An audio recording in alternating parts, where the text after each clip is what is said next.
Hey paisanos, it's me, Hamish Steele, and welcome to another Super Mario Moments. On today's episode, we're finally talking about Donkey Kong. No, not that one. No, not that one.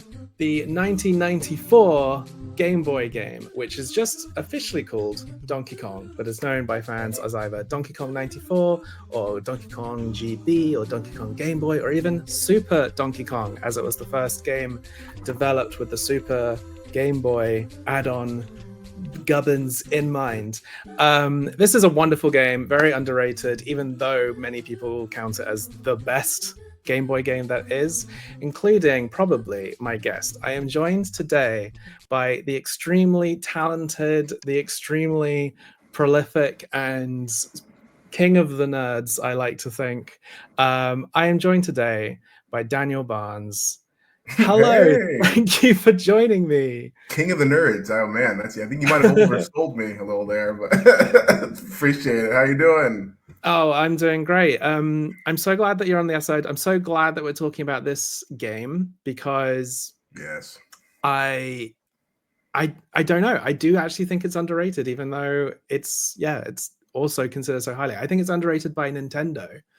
I agree. I really do agree. It's huge for me. It's my favorite. It's my favorite Game Boy game. I'd say it's maybe my favorite Mario game, even though it's called Donkey Kong. I count it as a Mario game.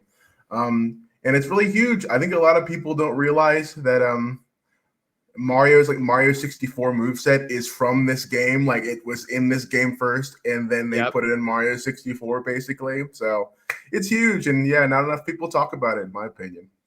Incredible. Well, I can't wait to get into it. But first, for those not privileged enough to follow you and know who you are already, tell us a little bit about yourself. Oh, okay. Well, my name's Daniel Barnes. I'm a writer. I write for comics and video games. If you've seen me at all on social media, you've probably seen me talking about Sonic. That's what I'm mostly known for. I write for the IDW Sonic comics on occasion, and then I write for Guild Wars 2 at ArenaNet as my little day job. And yeah, I'm just always online, usually getting into dumb little arguments with people over some pop culture thing. That's what my deal, basically. Yeah, I mean, I actually was talking to previous guest DJ Kirkland about having you on, and I was like, maybe I'll get Daniel to talk about a Sonic game for like April Fools. And it was actually them that told me that, you're partial to a Mario, and also reminded me about your history with Mario fan art and everything. One of my actual favorite things you've done is your pitch for a Sonic TV series, because I think we're of a similar age and we grew up at the kind of time where these franchises were starting, and the stuff like the tie-in games, the tie-in comics were just as important to us as the games themselves. There's a whole thing, that whole kind of like a post Reagan era, like, oh, you got to get the comic books, you got to get the TV show, you gotta eat the gum, you gotta eat the SpaghettiOs. So it was like this whole like it permeated every facet of your life. And so yeah, no, love the Sonic cartoons. Most of my consumption of them was going to Blockbuster and renting them. Same with the Super Mario Brothers Super Show and the live action Mario movie and all that stuff. So yeah, had to watch the shows, had to watch the movies. It was all part of the experience. Yeah, especially when these games at the time didn't include too much story in the actual games themselves. You get like a paragraph in an instruction booklet, and then all the the Super Show, Sonic Underground, all that stuff, they were the stuff that filled in the gaps. And I think your love of games is all over your work, and I mean that really, really, really positively. I think you wear your influences on your sleeve while also pushing everything further. And nothing says this more than your current and latest project, Endless Fantasia, which I'd love you to talk about. Oh yeah, so okay, Endless Fantasia is it's two things. So it's an original comic created by me, and I'm working with a bunch of people on the IDW Sonic comic to do the art for it. But yeah, I've been working on it for like 5 years.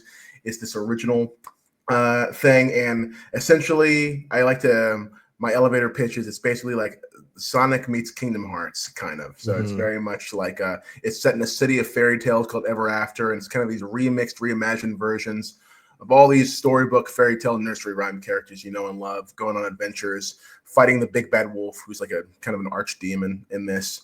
But also, it's not just a comic; it's also kind of this new literacy initiative I'm trying to kickstart, and so we're running a Kickstarter right now, and I'm collaborating with a nonprofit organization, Storyleaf, and the idea is to make the comic entertaining, the exact comic I want to make, but to really use it as a way to get kids excited to read, and because I think that's really huge. And I mean, bringing it back to Sonic, reading Sonic comics is kind of what got me into reading when I was a kid. Like reading those is what got me, really built my literacy up, along with video games like Final Fantasy and stuff. But like the thing, like I feel like there's a couple of stigmas. Like there's a stigma with, I think the stigma with comics is starting to go away. Like in the classroom, I think a lot of educators are starting to realize, oh yeah, like comics are actually like literature, and they get kids interested in reading and they help with comprehension.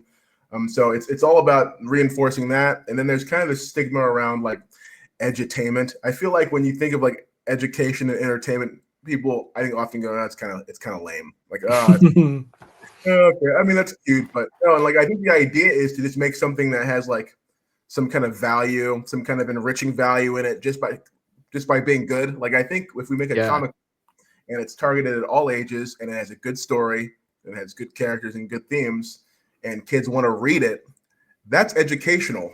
Like education is broad. Like it's not just this very rigid school marms in a classroom type thing. So that's my whole big thing right now. We're running a Kickstarter, and we are like, it's a 60-day campaign. I think we have 42 days left right now while we're recording this. I kind of want to check that real quick. 1 second, let me pull that up. But we've been running for just over 2 weeks, and our goal is to make 30K. And so far we've made just over 18.5K. So we're doing pretty good. We have 43 days left to go. So we're doing pretty good. We're getting there. I'm feeling pretty good about it. And that's my whole big thing I'm doing for the next month to 2 months is really pushing that. So I love it so much. I mean, I've backed. I can't wait to get into it. The actual comic pages themselves that are on the Kickstarter are incredible. Obviously I work in kids TV and kids publishing, and everything you're saying about edutainment and all that stuff rings true. I think I grew up like the big comic for me growing up with the Pokemon Adventures mangas. Yes. And I am dyslexic, but I would always I kept doing these like English tests to see like if I was dyslexic or not, and I kept being diagnosed and undiagnosed because I had a huge vocabulary. I just hated and couldn't read books, but my vocabulary came from like RPGs and Pokemon and stuff, because I'd know these like weird big words from Pokemon attacks or gym badges or whatever. And I don't know, something I love about your work is that I feel like that there's obviously this nostalgia cycle that comes around and people sort of do like retro gamey things, but I think you've been like ahead of the curve by connecting to a very particular type of like Dreamcast era sort of PS2, these like big expansive worlds, these sky islands, this kind of stuff. It really it's just really cool. It's really appealing. It's like, this is why Sonic works. Sonic is just cool. Kids always like Sonic. Thank you. But like I said, it's completely its own thing, and I'm just really excited for it. And I've put words into your mouth about certain inspiration, but in terms of just your history with gaming, with Nintendo, with Sega, obviously, what is your history in any more detail, and like how else does it affect your life and work? As far as games, I remember when I was a kid, like I was like, oh man, I really want to work. I really want to make video games when I grow up, and I guess I am working on games now. But when I didn't really realize what I wanted when I was saying, oh, I really want to make video games. What what I wanted to make cool worlds and cool characters because I really liked Mario, I really liked Mega Man, I really liked Kirby, I really liked all of those, like Sonic. I loved all those characters, all those locations. They really spoke to my imagination. And so like when I wanted to make video games, I guess I wanted to be a writer. So I guess that's where it ended up taking me. But I think my first video game actually was the Super Mario Brothers Duck Hunt combo cartridge. It was a hand-me-down NES from my cousin that my dad had, and he just kind of dusted it off. Like, oh yeah, I got this back here, and he had like a small handful of NES carts, and he showed me how to play. And from there, I was just kind of hooked. Like that was my first one, and then I think he got me a GameBoy, and it came with Tetris, and kind of the rest is history. Like it's weird because like I'm the Sonic guy now, but I really started with Nintendo, and I didn't own a Sega console until like much later. Like a lot of my Sonic stuff was through the PC because Sega was smart enough to put their games on computers. So I had Sonic CD and Sonic R and Sonic 3 and Knuckles and all those things on PC, which is how I played them. And then like later on, I ended up getting like an old Genesis and I got the Dreamcast and stuff like that. But yeah, Nintendo was the console of choice in my household for a very, very long time. I think it's like the Marvel DC thing where like most fans just like both if it's good, and the kind of rivalry is engineered by, I guess, the companies themselves. Like I was a Nintendo kid. I had Nintendo consoles, but it wasn't because I hated Sonic. It's just that my family could afford one console, and I like Mario. And every time I got to play a bit of Sonic at a friend's house, it was always like really magical. And yeah, I've had a few guests also. My first game was also that Mario Duck Hunt cartridge. Really? Guests, yeah. I've had a few guests mention that, and no one's chosen it yet. I think the original Mario Brothers is like, we all like it, but it's not anyone's first choice of like what's the best game in the series. So it might be a while before we actually cover it in any detail. Yeah, I mean, I love Super Mario Brothers. I think it's really good, but yeah, it's kind of like, I think it's a game a lot of people kind of take for granted. It still holds up in my opinion. I go back and I play it like once or twice a year, and I'm like, yeah, this is still the fact that it's so old and it's still very, very playable and intuitive. It says a lot with their design, I think. Absolutely. Before we start talking about the game of the hour, I have to mention New Super Mario Adventures. Ooh. Tell me about this. What is this? Because I've read it all and it's brilliant, but I'd love to know more. Thank you. Oh my goodness. This is like, what did I work on this like 12 years ago? Yeah. This is like kind of my first, this was kind of my comics boot camp. It's kind of what taught me, is how I learned how to kind of write comics. I used, it was like by writing this, and then there used to be this place called the Bumble King forums, run by Ian Flynn. Ian Flynn, he is the Sonic guy. He writes the games now. He used to write all the Archie comics. Mm-hmm. And so he had a forum, and he was gracious enough to put a lot of his scripts on there for the Archie Sonic comics he was writing. And so what I was able to do was I was able to take his scripts, and I owned those issues, and I was able to kind of like reverse engineer, figure out like, oh, you kind of do this, you do that, and figuring out how to write a comic book script and like reading a few things online. And so I kind of used that knowledge and I put it to the test working on this. And I'm a huge fan of the original Super Mario Adventures comic from Nintendo Power. And I've always kind of been like, why don't we have like a new Mario comic? Like, I feel like that's such a no-brainer. And so, I had some extra money to burn.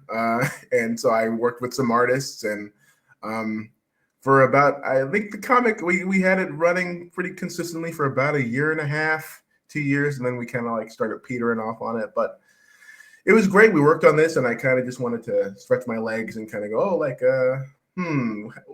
let's do a Mario origin story. How would I go about doing that? That'd be fun. And we did all of that. I think we were like in Nintendo Force magazine at one point. We got on Kotaku. So that was a fun little chapter of my life, like over a decade ago. Yeah. Fan comics are so important for that. They're training grounds. It's why people write spec scripts. It's like you get to use someone else's characters and just practice the actual process of comic writing without having to come up with all the other stuff. Yeah. But it's also, I feel like some fan projects like this, I've done ones myself. It's like you want something to exist in the world that you would buy, and you can't buy it, so you got to make it yourself. And with the Mega Man and the Sonic comics, it does feel like there's something missing. It's like, where's the Mario one? Yeah, I don't know. I don't know what that process would look like, because I do know I have worked on the Sonic comics, and that pipeline, that process is it can be a bit challenging and have its ups and downs and approvals and stuff. I have no idea what doing something like that with Nintendo would be like, like on the American side. I have no idea. Maybe. So that'd be interesting, It's a different world. We've come a long way from like Mario is missing and just giving out the license to whoever. Just doing whatever. And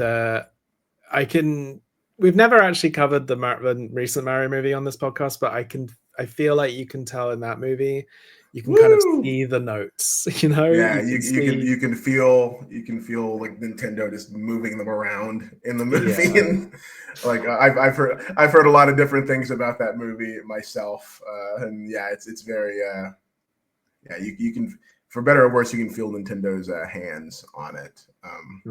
Yeah. Well, let's talk about something that I still think, as I said earlier, is a little bit of a hidden gem, even though I think it was a big hit and people loved it at the time. But for whatever reason, I was surprised when you said it was your favorite Mario game, and surprised you chose it. And then I played it and was like, why should I be surprised? You're completely correct. This is one of the best Mario games of all time. So let's talk about Donkey Kong. Donkey Kong, as it's officially called, but everyone knows it as Donkey Kong 94, is an odd game in that it was released the same year, a few months earlier, as Donkey Kong Country. It is both, a remake of the arcade Donkey Kong game. It's also kind of a sequel. It's like the fourth or maybe fifth. I don't know where Donkey Kong Jr. Teacher's Typing fits into all this. Of the arcade series, it sort of ignores the Mario franchise and asks like, what would the series be if it was just Donkey Kong?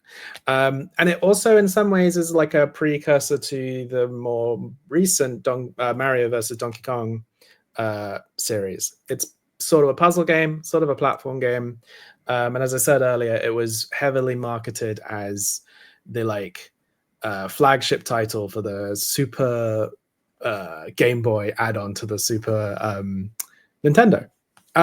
So with all that said, why this game? Why did you choose this game to cover on Super Mario Moment?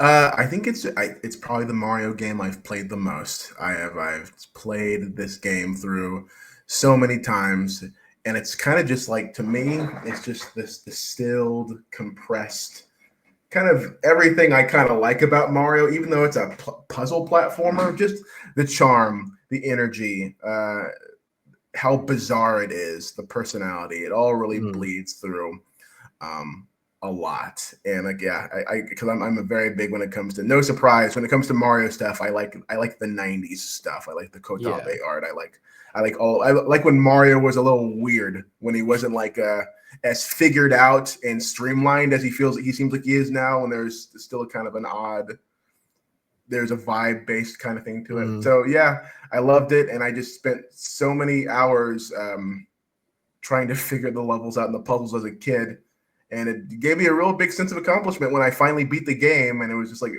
oh man, okay, well now I have to play every year so I don't forget how to beat the game. And the rest is kind of history.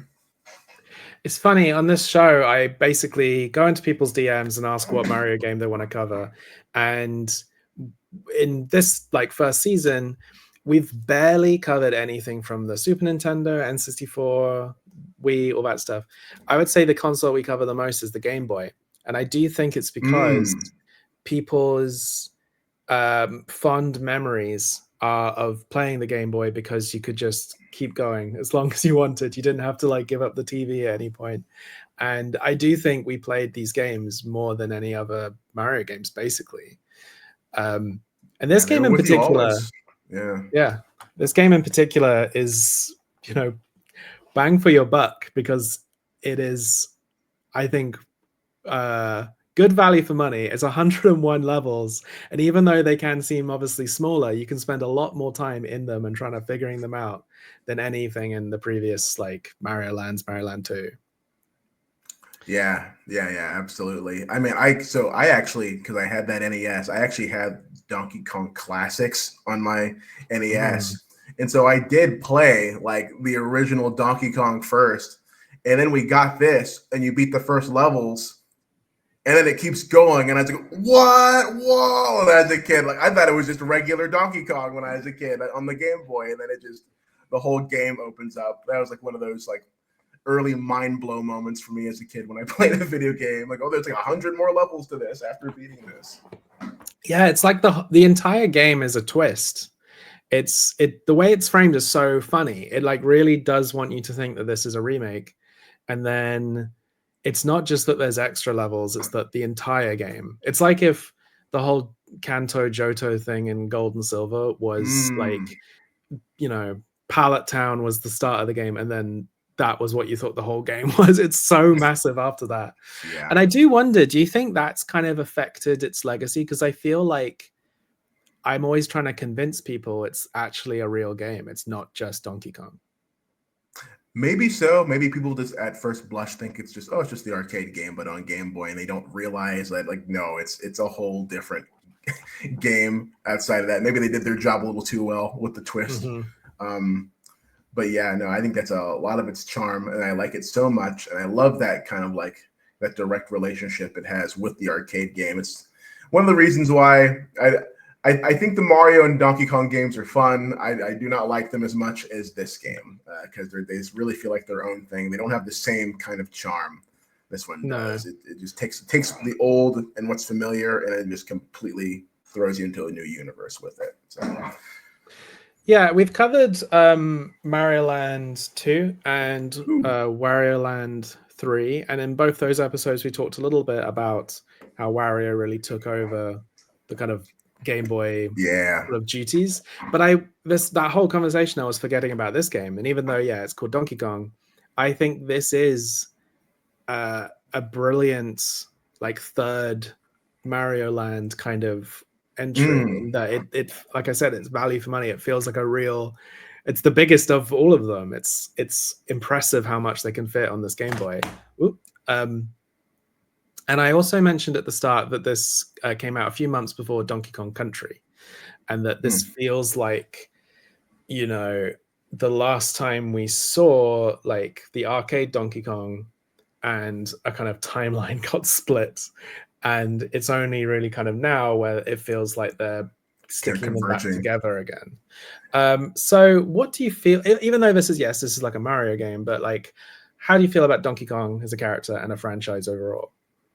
I think Donkey Kong is really cool. And yeah, I've kind of liked the Mario flavored Donkey Kong a bit more. Love Donkey Kong Country, respect the heck out of those games, but they just always felt like they were like, this is a completely different thing. Like, it was so weird because the original Mario game was Donkey Kong. Like, they both started together, but I feel like his spinoffs forever felt like they were the furthest from Mario. Like, they felt like they were kind of their own universe when the Rare games were doing their thing with Country and 64 and stuff. Whereas Wario and like Yoshi, you could draw a much more direct line to Mario when playing their games. I think that just wasn't present in the Donkey Kong Country games. So I am really happy with, I haven't beaten Bananza yet, but I really do like how they're kind of folding the Mario back into it a bit. Because I've always liked them, and I think that on their own, they're good. But I was just saying the other day how I think his Rare designer is the same guy who did, everyone who worked on that game worked on Battletoads. And I'm just like, he looks like a Battletoad. He doesn't look like a Mario character, and it's fine in his own games. But then when you play Mario Kart and Mario Party, and he's in there, I'm just like, he does not belong with the other Mario characters. He looks so different. So, Yeah, I've been a sort of day one supporter of like modern Donkey Kong. I know we like were sort of bragging on the movie a little bit, but I like how he looks in that movie. He looks And terrific in the movie. yeah, I think Bananza does feel like coming home. Like it respects all the everything that Rare did, but I think even just the choice to consider Pauline like a Donkey Kong character as well, it does feel like everything's finally sort of connecting a little bit. I sometimes think about how kind of through the spin-offs and connections, like Conker's Bad Fur Day sort of takes place in the same universe as like my goodness, yeah, that's true. Because he's from Diddy Kong Racing. So Whiz Pig on the Pepe Silva board somewhere on Mario. Yeah. That's me just saying, if any guest wants to do Conker's Bad Fur Day, I'm counting it. It counts as a Mario game. Yeah, so let's talk about the game itself. We've obviously touched on Donkey Kong, a little bit of its history, the fact that it's a puzzle game. What other elements about this game make you love it so much? Oh man, I love the soundtrack. The soundtrack slaps on this game, and they haven't really brought any song from it back in anything. I don't think, unless they brought some stuff back in Bonanza, I haven't heard yet. But like, has such a good soundtrack, and it's just I was kind of, because Mario Kart World has been doing a lot of deep cuts on the soundtrack. I was like, maybe they'll use a Donkey Kong 94 song. I haven't heard one yet. Maybe it's on there. There's a million songs on that soundtrack, but yes. The music is so good. I used to hum it all the time. The Game Boy was, I think more so than any other like Nintendo console for a while, was like the Game Boy had all of the best music because they had to be super catchy on a small console. So it gets stuck in your head. So I like the music. I like the weird enemies that never showed up again. Like the mice that hear you and then they run around. I'm like, what is that thing? I don't even know what that's called. It's a, like I was saying earlier, it's weird. It's a weird Mario game, and I love it when Mario is weird. So I just like the strange flavor where it's like, this is definitely Mario. I've never quite seen or felt some of these things in other Mario games, which I think is super exciting for me. So. Yeah, I love the way the soundtrack blends a little bit of the arcade sounds. Like you still have the do do do do do do do and all that stuff. I actually love just the sound effects. I was gonna try and find that just Donkey Kong sound effect of like apparently all the sound effects and the music are like updated when you put it on the Super Game Boy. I didn't play it that way. I played it on the Switch 2, whatever it's called, classics online. I still call it Virtual Console, but it's like, now they should give you an option for the game to turn on the Super Game Boy stuff for it. I kind of wish they did that. But yeah, I've never played it all the way through on Super Game Boy either. But yeah, they basically, when you put in the Super Game Boy, they treat it like it's an arcade cabinet. So the sounds sound more like an arcade cabinet, and then it has the borders and stuff. So might have to emulate that if Nintendo's not going to provide that. I want to play the Super Game Boy version of it. And you mentioned the enemies, and yeah, I think something that's quite funny about this game is that it sort of feels like it's taking place in huge quotation marks the real world, because a little bit, you know, it's a bit nebulous these days if Mario's a isekai thing or like if New Donk City is where it all took place. I don't know, but the fact that it, you know, starts in the construction site from the arcade game, and then you're chasing Donkey Kong across the world, but it's like over, you know, planes and trains and automobiles and boats and stuff. And so the enemies, there isn't a Goomba in sight. It's like just penguins and hedgehogs and things I don't even oil slick fire guy, you know, mummies. They all kind of look, trash they look, cans that come to life and look around and stuff like that. Yeah, it's just the real world. It's funny you bring up that isekai thing, because I think that was kind of up in the air, as like I kind of felt like, yeah, it's supposed to be an isekai, right? And I think the new movie doing it again was like, okay, it is supposed to be an isekai thing, because that was kind of like, it's supposed to be Alice in Wonderland, right? He eats the mushrooms and he becomes big. Like it kind of got weirdly lost. Then like Yoshi's Island started going like, oh yeah, there's a stork and stuff, and I'm like, where's?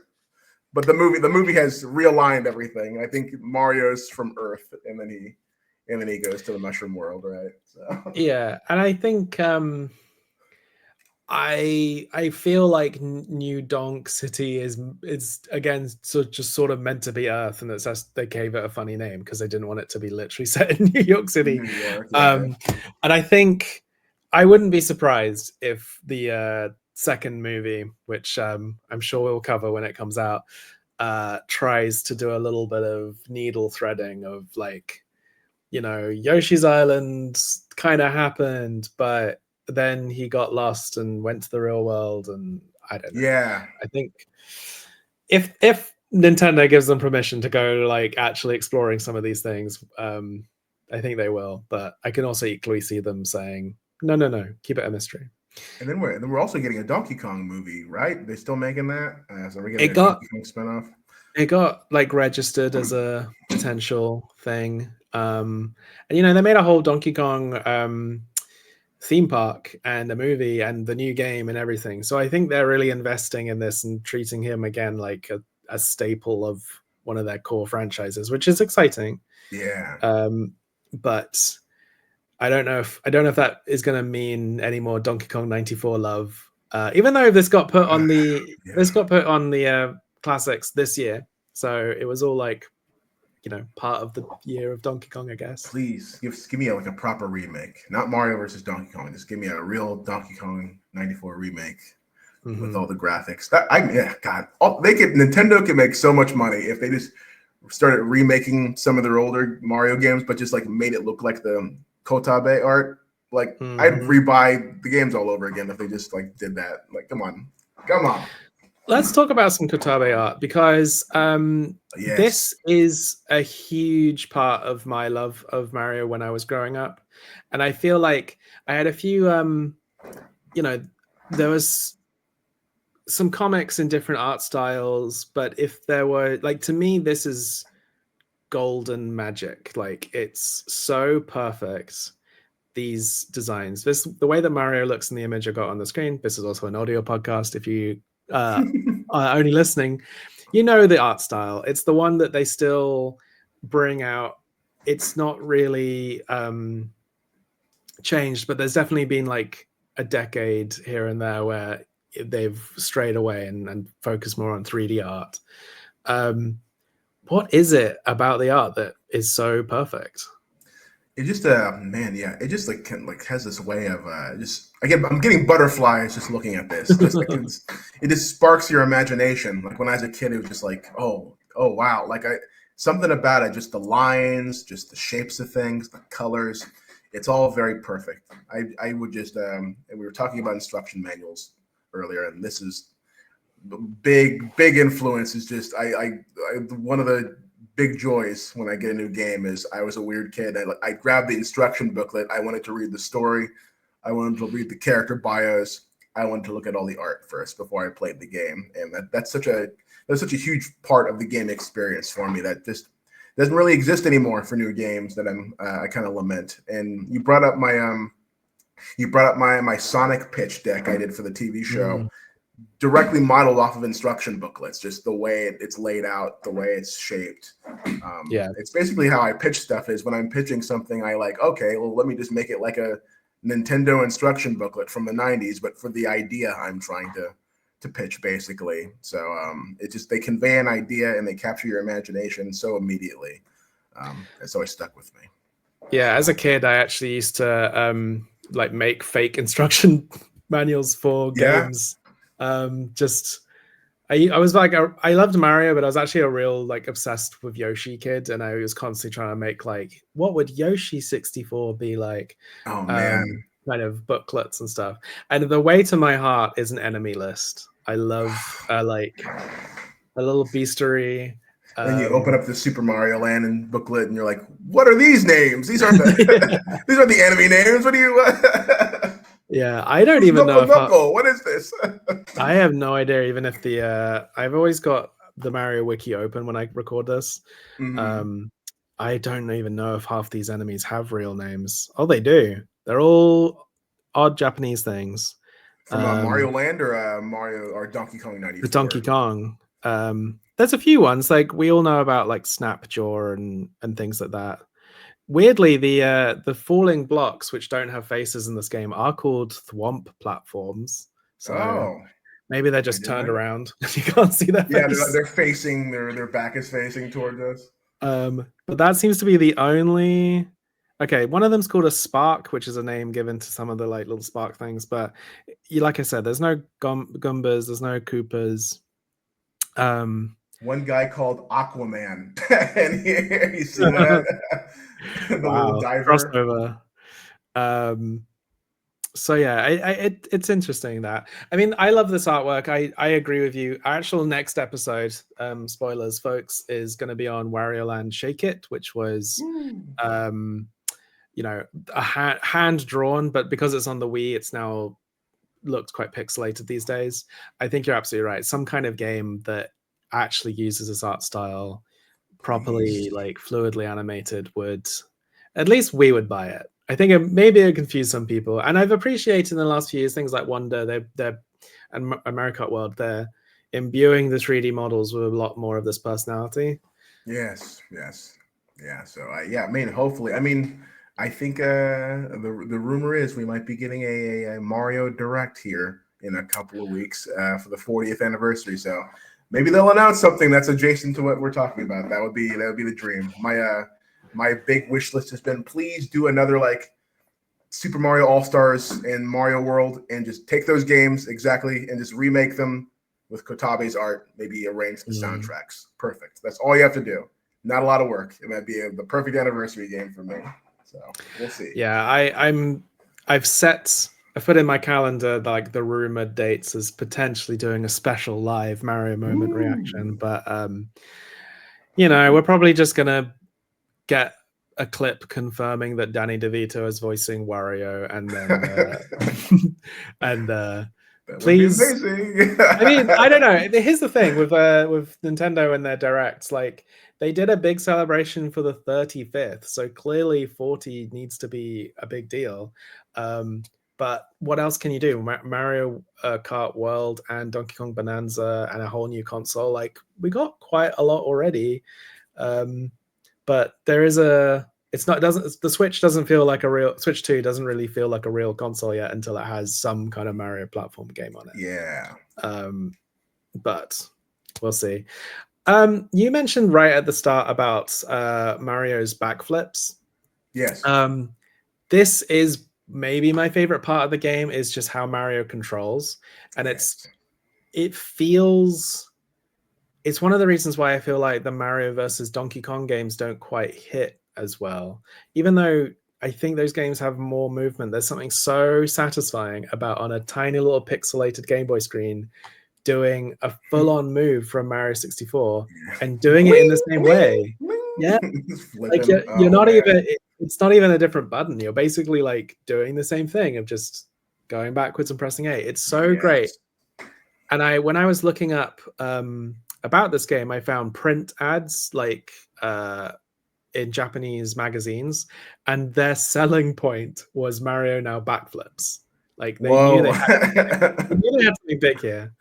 And as you said, this got brought back in Mario 64. Do you feel like this game has any other kind of legacy elements that have informed the rest of the series, or is this still an outlier? That's an interesting question. As far as like stuff that's in it that has affected other stuff after it, oh man. The only thing I can think of is that this was at the time an updated design of Pauline that we still vaguely use. If we put the like artwork back on stage, this is basically still what she looks like. And I think up until this point, it was sort of unclear even if this wasn't a different character, like, or if this was just, as she's called in Japan, Lady, or like a primitive, an earlier Peach. Did this game give him the tie? Was this the first time Donkey Kong had that red tie with the DK logo on it? That is such a good question. I feel like he might have had the tie, but I don't know about the DK. Because yeah, he hadn't shown up in anything for like a while. It was just Donkey Kong Jr. and like Super Mario Kart and stuff. Whoa, this is like you know, Bernstein Bears situation. He does not have the tie in the original arcade. Yeah, he doesn't. Yeah, I don't know when he first got it. I feel like this game is the first time he had a tie on, and it said DK on the tie. Yeah, I've seen I could this. be wrong. Maybe someone will correct me, but I'm looking at the poster of Donkey Kong 3 and for the arcade, and he doesn't have a tie. It's kind of interesting. In order to like tease this episode, I posted an image on the feed from The Simpsons of there's like a joke of meet Donkey Kong in person, and there's just like a gorilla smoking outside of a you know store, and that monkey doesn't have a tie. And the funny thing about this joke is that it was before Donkey Kong Country and this game, and the joke was like, whatever happened to Donkey Kong? Like it's a joke that could have only existed basically in like a couple of years. Yeah, very small window of time, basically. Because now like every kid knows who Donkey Kong is. So yeah, I guess okay. So backflips, Pauline's design, and a tie. Like his tie. Obviously, it then created this like Mario versus Donkey Kong series, which I still don't feel like is quite the same, but like it you know, I think you can see the inspiration. But I do think, I don't know, there's just something about this is such an interesting little time capsule of a moment just before Donkey Kong Country and just before Mario 64, where like bringing Mario back to his arcade roots wasn't taking him that long ago. It was like reconciling everything Mario had become in this like little 5-6 year period. And I find it interesting that it's not considered one of Nintendo's like big titles. They it's not listed on their official list of like Mario titles. It's considered very much a spin-off. A lot of, I mean, other than like Wario, like you were saying, I feel like a lot of the Game Boy stuff is kind of weird black sheep. Like I feel like the Super Mario Land games don't get really mentioned that much either. Yeah. And it's like, like, and the Mario Kart World's the first time I think we've gotten a lot of Super Mario Land 1 and 2 references in like any game. I'm like, oh wow, they remembered those games existed. And I don't know why, because I feel like you were saying, I feel like the Game Boy games have gotten more mileage than anything because kids just had it in their pocket and they could play it on the go. They could play it at school. They could play it anywhere. So I'd argue a lot more kids did log Mario Land 2 hours more so than Mario World hours, maybe. So I don't know. I don't know why Nintendo has kind of ignored the Game Boy stuff for so long, but I'm glad they seem to be bringing it back a little bit.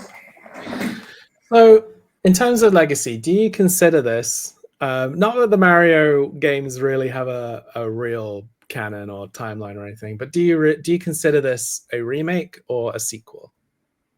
I think it is. I think for sake of simplicity, I just think it's like maybe a retelling of the original, the original thing. But then I don't know, because at the end of the game, they're in the Mushroom Kingdom and they use like the mushrooms and stuff like that in the ending of the game. So I don't know. I think I like to think it's just kind of a remake. I think Nintendo doesn't like people to go, oh, that time Mario was evil and kidnapped Donkey Kong and DK Jr. I think they don't want that to exist. So I think they're like, well, this is what actually happened. See, Donkey Kong Jr. is here, you know. It does semi-remake Donkey Kong Jr. as well, basically, because it kind of, the jungle levels feel like Donkey Kong Jr. levels. I mean, to me, Stanley is the real deep cut character he's the Donkey Kong 3 protagonist. Yeah. And it's like, are we ever gonna hear what happened to him? Maybe in the canon of that story, he did just die on level 1. And if they make that Donkey Kong movie, he might be in that movie. That'd be crazy, Stanley. I mean, they put Foreman Spike in in the Mario movie. Like, Foreman Spike? Really? Okay. Like, so Stanley the Bug Man might be in the Donkey Kong movie for all we know. If anyone from Illumination is listening, there's two people right here who would very happily audition for Stanley, the Bugman. Just putting it out there. So before we finish, obviously we've glazed this movie to hell, but are there any negatives you have about this game? Negatives? Man, I don't know. I'm very very biased. I think it is my favorite Mario game. I don't see a whole lot wrong with it. I guess the negative is like it doesn't. They don't bring it back or mention it very much. So you just have this excellent game that feels like it just exists and no one knows about it. I don't know. I like the controls. Maybe you could say that. Yeah, you could say that like it never really got a proper sequel. Like Mario versus Donkey Kong is not the continuation of the series, even though it sort of is. Donkey Kong Country isn't the continuation. I think it deserved to be its own pillar in like the Mario franchise. Yeah, like you thought like they'd go, oh, Donkey Kong 2 on the Game Boy Color or something like that. That would have been really cool, right? Yeah, to me, it's a pretty perfect game though. It's just the right length. It gives you a bunch of stuff. The controls are tight. I love it. I love Donkey Kong 94. I have one negative, and that's the invisible doors. They made me mad. Oh crap! Oh yeah. Oh, the invisible doors, and oh man, they really messed me up the first time. Because the whole time, when you start the level, it goes ow, ow, out of like the door where Pauline's from, and then it just happened, and then I like grabbed the key, and I can't remember which level it was where there was multiple doors and they're like decoys. I'm like, oh, I have to pay attention to which door it was going out. Oh man, I would say there's like a shocking difficulty spike in like the desert world, basically. Yeah. Where like up until then you're like, I don't like in the early stages, or even like I don't even know how this game could be challenging. And then you get to you end up with like 50 lives, and then you get to some stages that just eat through every single one of them, and it's because you're like, where the hell's the door? What the hell's going on? That's not a negative. I need to get good. Basically.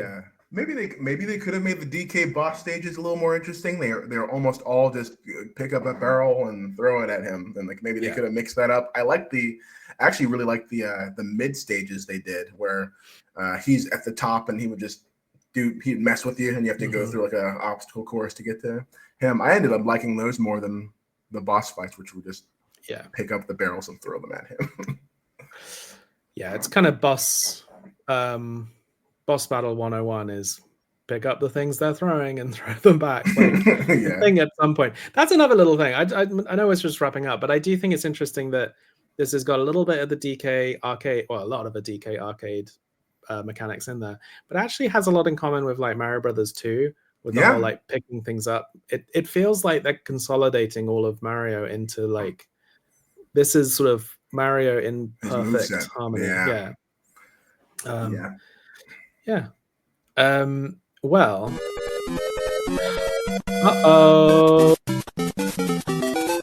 it's the time of the episode where we ask, oh god, I got like a question mark block to use as like it's question time, but you need to plug it in and I don't have a long enough cord. Okay, so we are going to ask some crazy quickfire questions. Are you ready? Let's do it. So let me know, who is your main in Mario Kart or Mario spin-offs in general? Usually Luigi. Nice. Luigi has not come up very much in this podcast. I'm just putting it out there. If anyone wants to talk about Luigi, I'm all ears. Okay. Which obscure Mario character or enemy would you most like to see added to that regular roster? Well, they added him in Mario Kart Jamboree, and I'm like, or Mario Party Jamboree, and they didn't put him in Mario Kart World. Put Ninja in Mario Kart World, please. Absolutely, especially because there's like those kind of ninja flavored levels now. Yeah. Okay, which classic arcade game do you think should get the only kidding, here's 100 extra levels treatment? Oh, I love me some Pac-Man. So probably like Pac-Man or Miss Pac-Man. Just becomes a big puzzle maze adventure game. Would love that. Yeah, that would be fun. This game, Donkey Kong almost feels like the kind of Pack World type expansion of the arcade cabinet of Donkey Kong. Yeah. So obviously you're a big Sonic fan. Which Sonic game would work with Mario as the main character, and which Mario game would work with Sonic as the main character? Oh man. What? Hold on. Maybe there's a big one. No, I don't know. Their games play so differently. I guess Sonic R could work with Mario as the main character, and Paper Mario could work with Sonic as the main character. I think Sonic deserves a really proper good RPG one day. I know there's been some attempts, but a proper one. So on a similar theme, okay, in a hypothetical Mario adventure in the style of Sonic Adventure, who are the 6 playable characters? Now, I want you to think a little bit about Sonic Adventure, because those characters are a little weird. They're not all the obvious choices. So, who are we having? It'd probably be Mario, Luigi, Peach, Yoshi, Wario, and I feel like you have to almost do like Sonic Adventure, and probably like the 6 is some made up new character that's in the game. You know what I mean? Yeah, maybe some maybe a Ninja. Maybe Ninja. Let's do Ninja. Okay, and now maybe the worst question I've ever asked on this podcast so far. Fuck, marry, kill. The handbag, the parasol, and the hat. I'd fuck the hat, I'd marry the parasol, and I'd kill the handbag, I think. Thank you for indulging me that and answering that. I was really struggling. Like you say, this game doesn't really have negatives. It's kind of hard to come up with quick fire questions because everything about it is so perfect. So solid. Well, you have been a dream. Thank you so much for coming on. I'm still open to discussing Sonic one day. Once we've got a couple more seasons of Mario out of the way, we might be maybe we'll go to the Olympic Games finally one time, or something like that. But I would love to offer you just another moment, however long, to talk about the Kickstarter that's currently running, and tell people how to find you.